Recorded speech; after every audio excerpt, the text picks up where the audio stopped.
Welcome to Kenton's videos. Enjoy the video. In this video, I will explain how to use bubble CPAP. This non-invasive respiratory support helps infants breathe more easily by maintaining open airways. Understanding each component, like the humidifier and bubble generator, is crucial for effective therapy.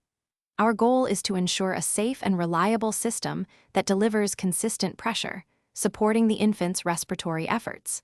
Let's begin by gathering all necessary equipment for a successful setup.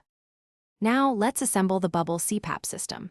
First, securely connect your oxygen and air sources to the blender, then route the blended gas to the humidifier.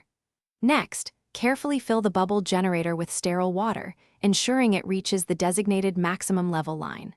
Finally, attach the inspiratory and expiratory tubing limbs, followed by the patient interface, such as nasal prongs or a mask. Verify all connections are snug and secure. With the system assembled, it's time to initiate therapy. Set the desired CPAP pressure by adjusting the expiratory limb's immersion depth in the water, commonly between 5 and 8 centimeters of water pressure.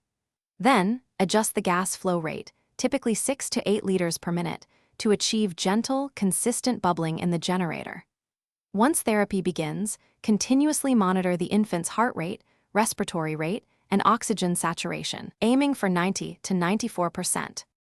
Ongoing care is vital for successful bubble CPAP therapy. Regularly inspect the entire circuit for any leaks and confirm the nasal prongs or mask maintain a snug, comfortable fit. Be vigilant for common issues such as nasal irritation, gastric distension, or a lack of bubbling, which may indicate a problem. Ensure the humidifier maintains a temperature of 37 degrees Celsius and suction secretions from the infant's airway, as necessary, to maintain patency.